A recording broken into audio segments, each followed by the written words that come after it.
1, 2, 3, 4. Dissing is the way, the way, das auf ma colana. Dissing is the way, the way, Nous sommes ici, au Pain Culture de Bruxelles, sur un sofa. Voilà, le premier que j'ai choisi, c'est un album de Björk, Medulla.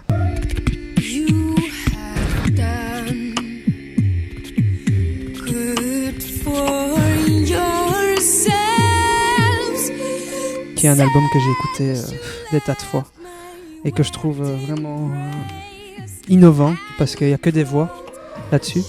Après, elle les a modifiées, elle s'est entourée aussi de gens complètement différents et ça, c'est super inspirant parce que savoir s'entourer de gens qui ont un truc différent de nous, je pense que c'est une leçon pour tout artiste.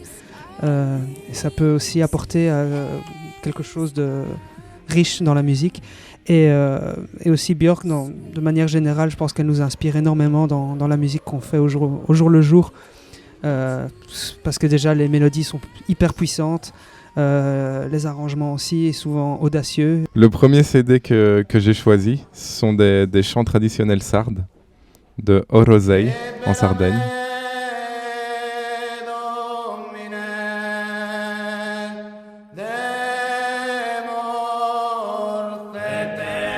Et pourquoi j'ai choisi ça ? Tout simplement, ma mère est née en Sardaigne, donc je suis moitié sarde. Et j'ai été bercé un peu par ces chants à chaque fois que j'étais en vacances, etc. Donc j'ai choisi cet album, mais j'aurais pu choisir aussi d'autres albums de musique italienne plus comment dire, mainstream, enfin pop, on va dire, comme Lucio Battisti, Lucio Dalla, des trucs comme ça. Pas Eros Ramazzotti, non. Mais bon, je connais, par la force, je connais aussi Eros Ramazzotti. Mais du coup, ouais, dans notre famille, on a toujours écouté de la musique italienne. Je pense que ça fait vraiment partie de notre culture, quoi. Et les chants traditionnels sardes, c'est une vraie culture. Donc, en Sardaigne, mon grand-père chantait. Je pense que c'est vraiment un truc que tout le monde faisait. C'est pas seulement réservé aux artistes, en fait. Ouais. Enfin, si, c'était des artistes, mais tout le monde le faisait. C'est une tradition. Et ils se réunissaient entre amis et ils chantaient dans leur salon des chants comme ça qui sont des chants donc en sarde, qui est donc le dialecte de la Sardaigne. Et forcément, c'est une langue assez ancienne. Et ce qu'ils chantent, en fait, c'est des poèmes qui ont été écrits il y a assez longtemps. Et donc, voilà, c'est super beau. J'ai choisi un disque de Chet Baker avec Philippe Catherine, Racine Fosse.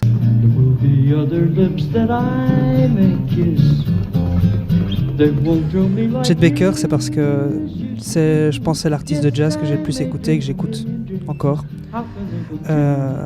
Ce qui est super intéressant avec lui, c'est que c'est super clair, que ce soit quand il joue de la trompette ou quand il chante. Et personnellement, moi, ça m'a permis de rentrer dans le langage jazz, vraiment. Parce que tout était tellement évident à l'écouter que voilà. Et aussi, c'est aussi quelque chose de sentimental parce qu'on m'a fait découvrir, c'est un oncle qui m'a fait découvrir ça. Au début, je captais pas trop parce que j'étais vraiment dans le blues. Et après, à force d'écouter, tout est devenu de plus en plus clair et maintenant c'est hyper limpide. Quand j'écoute Chet Baker, tout est évident. Et ce disque particulièrement, je l'aime beaucoup parce qu'il y a aussi Philippe Catherine qui est un super guitariste belge qu'on adore tous les deux, qui aussi dans son langage est super limpide. Et le disque, tout le disque est super parce qu'il joue des gros standards. Mais d'une manière, déjà ils sont à 3, il n'y a pas de batterie, on n'a pas l'habitude d'entendre cette formation, forcément, mais je pense que c'est super accessible, tout le monde peut écouter ça et rentrer dans l'univers. Deuxième disque que j'ai choisi pour passer du tout au tout, c'est le disque From Mars to Sirius de Gojira.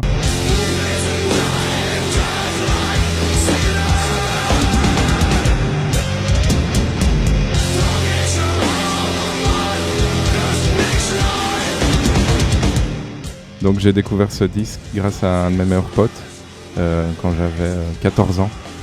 Et j'accrochais pas du tout au métal et tout, mais il a mis ce disque sans me dire c'était quoi. Et dès les premières secondes, j'ai fait c'est quoi ce truc ? J'aime bien. Et c'est vraiment un disque qui m'a marqué à vie, quoi. Et le groupe en général, toute sa discographie, mais bon, ce disque-là, c'est par ça que je les ai connus. Mais du coup, j'ai été les voir quand j'avais 16 ans à la Rocale au Luxembourg. Donc j'ai supplié mon père pour qu'il m'emmène là-bas. Et le lendemain, en fait, j'ai pas été à l'école parce que j'avais un énorme torticolis. Voilà. Ouais, c'est une histoire vraie. Enfin, j'étais tout bloqué, tellement, enfin, j'en pouvais plus, quoi. C'était vraiment génial. Et ils repoussent vraiment les limites de leur genre. Et je pense qu'ils ont vraiment innové aussi dans leur musique. En incluant, enfin voilà, il y a des mélodies, puis c'est hyper rythmique. Enfin, c'est juste, moi j'ai trouvé ça génial, quoi. Et voilà, Gojira. Alors j'ai pris un compile de Dick Garn. Sacré géranium, tu sens bon la terre. Aussi un disque que j'ai beaucoup écouté, que j'aime beaucoup. Dick Garn, pour moi, c'est un bluesman avant tout. Déjà sa voix, sa manière de jouer de la guitare. Et je trouve que c'est un guitariste exceptionnel. Vraiment, surtout sur le disque 1, il y a principalement ce qu'il y avait sur son premier album. La guitare, la musique est connectée avec les textes d'une manière incroyable. Et c'est hyper inventif, c'est au niveau des mots, au niveau des harmonies, c'est super inspirant. Et aussi, j'ai choisi ce disque parce que j'aime beaucoup le blues. J'écoute du blues depuis que je suis gosse. Et je trouvais intéressant justement de prendre un mec qui fait du blues en français. Après, j'aurais pu prendre du John Lee Hooker, du B.B. King ou tous les autres, Lightning Hopkins, plein d'autres mecs que j'adore, mais je pense qu'il faut aller checker ce gars. Je vais vous présenter le troisième disque que j'ai choisi. C'est un disque de Bossa Nova de João Gilberto.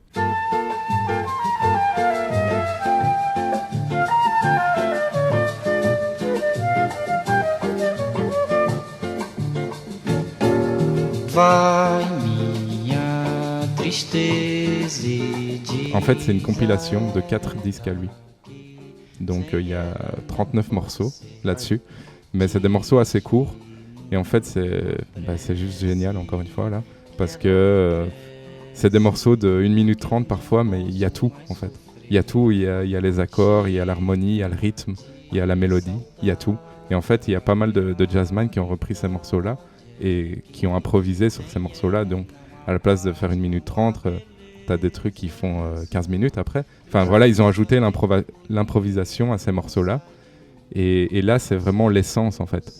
T'as l'essence du truc, c'est la mélodie, les accords.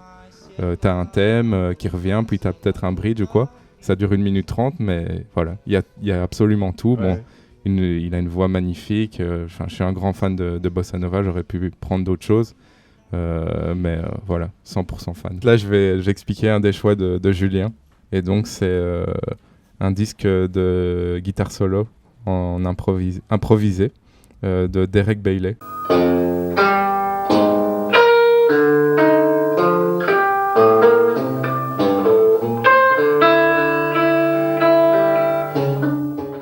Donc je pense que c'est un des maîtres de la musique improvisée, complètement free, ouais, voilà, comme on dit. Et c'est un gars qui quand même vient du jazz. Et voilà, enfin, je me retrouve tout à fait dans ce choix, c'est clair. Parce que justement, on parlait du fait de lâcher prise et de ne pas se poser 1000 questions, on en parlait juste avant. Ouais. Et là, c'est exactement ça, en fait. Voilà, c'est facile d'écouter ça et de se dire, ouais, en fait, il fait n'importe quoi. Mais c'est pas du tout, il fait pas du tout n'importe quoi, en fait. Il est dans la musique, il fait de la musique avec parfois c'est du bruit, parfois c'est juste des sons aléatoires et tout, mais il fait de la musique avec tout ça. Et ça, c'est ultra fort, quoi, en fait. C'est hyper inspirant, parce que du coup, ça permet de repousser certaines barrières aussi. Parce que voilà, c'est aussi facile de se dire, voilà, un morceau, il est construit comme ça, il faut faire ça, il faut faire ça. Et en fait, quand tu écoutes un mec comme ça, il déconstruit tout. Ouais. Et du coup, ça laisse place à l'imagination, à l'inspiration. Ça, c'est un disque qu'Antoine a choisi. Sons.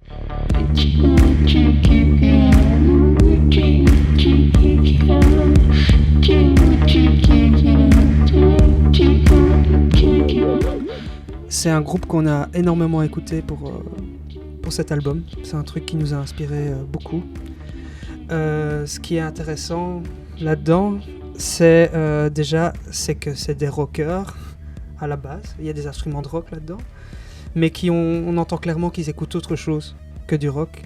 On entend de la musique électronique là-dedans, on entend de la techno, on entend des trucs comme ça, mais on garde l'énergie rock malgré tout. Donc pour nous, ça reste du rock, mais il repousse encore un peu plus les limites du truc. Et particulièrement, c'est pas cet album-là, personnellement, que j'ai écouté, moi c'est le dernier, toi tu les connais tous, hein, mais en tout cas c'est un truc qui nous a vraiment inspiré, je pense, c'est pour ça qu'il a choisi ça. M.I.A. Je ne connais pas le nom de ce disque, mais je pense qu'il s'appelle M.I.A. Ah non, c'est AIM. Ouais, c'est AIM, M.I.A. AIM, ouais, c'est ça. Et en fait, j'aurais pu en prendre plusieurs d'elles. Je pense Julien et moi, on est super fans de ce qu'elle fait. Et là, je vois donc c'est son 5e album, celui-ci. Et j'ai choisi celui-ci aujourd'hui parce qu'il y a le morceau Borders dessus.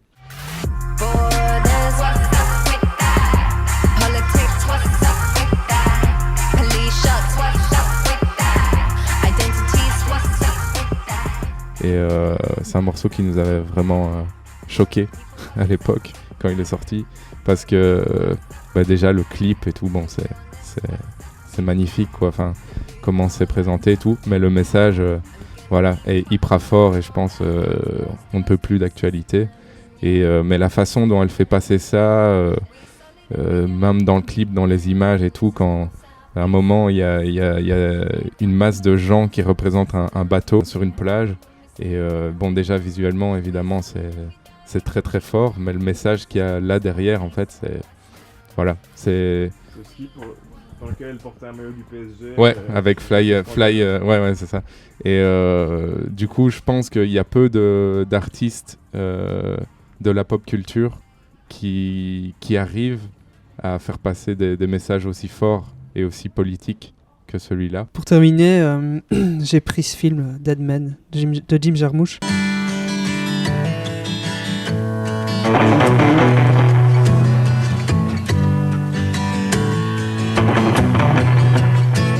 Déjà parce que Jim Jarmusch, j'adore les films, l'ambiance, surtout l'ambiance, c'est un voyage, c'est un trip quoi. Tu rentres dedans, il peut ne rien se passer a priori, mais en fait tu décroches pas quoi. Tu décroches pas de l'écran, et c'est ça que j'aime beaucoup. Mais particulièrement ce film, la musique de Neil Young est incroyable, c'est magique, c'est spatial, une guitare, une grosse reverb, et il improvise, il y a un thème qui revient dans le film, joué de différentes façons, il a un son énorme et surtout il y a une spontanéité que j'adore, dans sa manière de jouer. C'est aussi ça que je cherche moi, personnellement. Quand j'écoute un truc, c'est la spontanéité. C'est pas y aller par 4 chemins forcément. Ça veut pas dire être bourrin, mais ça veut dire être, justement ce qu'on disait tout à l'heure, détaché des codes. Et voilà. Merci Igor, merci pour cette invitation, c'était super chouette de faire ça.